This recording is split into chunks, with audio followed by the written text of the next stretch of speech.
அதாவது ஊருக்கு ஊர் இந்த மாதிரியான பிரச்சனை தூண்டி அமைதியை சீர்குலைக்கும் தலித் இயக்கங்கள், அதாவது ஒரு தலித் மக்கள் மேலே ஒரு வன்மம் இருக்குல்ல, வெறி இருக்குல்ல, சாதி வெறி தன்மை இருக்குல்ல, அதை அப்படியே விதைச்சி விட்டுருக்காரு அண்ணா. என்னென்ன சொல்கிறீங்க நீங்கள் செருப்பு போடக்கூடாதுன்னு சொன்னீங்க. அங்கே ஒருத்தன் கேள்வி கேட்டான் அவங்களை எதிர்த்து, நான் ஏன்டா செருப்பு போடக்கூடாது, உங்களை அடிச்சிருப்பான் இல்லை உதச்சிருப்பான் இல்லை ஏதோ ஒரு பிரச்சனை பண்ணியிருப்பான்னு வச்சுக்கணும் நம்ம. அதனால தான் நாங்கள் இப்போ செருப்பு நிம்மதியாக போட முடியுது. தோளில் வந்து துண்டு போடக்கூடாது தலித் மக்கள்னு சொன்னீங்க. அதை எடுத்து அவன் கேள்வி கேட்டான், அதாவது உங்கள்கிட்ட பிரச்சனை பண்ணான், அதனால தானே நீங்கள் துண்டு போட்டிருக்கான்.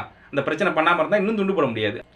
அதே மாதிரி தான் ஒரு குறிப்பிட்ட சாதியினருக்கு வந்து நான் முடிவெட்ட மாட்டேன் அப்படின்னு ஒரு கடையில் சொல்கிறான்னா அவனை எதிர்த்து கேள்வி கேட்கக்கூடாது. கேள்வி கேட்டால் அமைதியை சீர்குலைக்கிற கும்பல் அப்படின்னு சொல்லுவீங்க. ரவுடிசம், கட்ட பஞ்சாயத்து எல்லாம் சொல்லுவீங்க. நீங்கள் கேள்வியே கேட்கக்கூடாது. இல்லை அவன் என்ன சொல்கிறானோ அதெல்லாம் கேட்டு அடிமையாக இருக்கணும். அதாவது முடிவெட்டக்கூடாது. 2024 வந்து ஒரு கடையில் வந்து ஒருத்தன் முடிவெட்டக்கூடாது ஒரு சாதியினர் சொல்லுவானா, அதை கேட்டு நம்ம கம்முன்னு போகணுமா.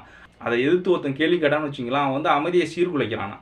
இப்போ வெள்ளைக்காரனை எதிர்த்து நீங்கள் போராடினீங்க, அதெல்லாம் அமைதியை சீர்குலைச்சு தான். ஏன் போராடினீங்க? போராடாமல் இருந்துக்கலாமே, அடிமையாக இருந்துக்கலாம்ல. அப்போ உங்களுக்கு தேவைப்படுது சுதந்திரம், அதுக்காக போராடினீங்க.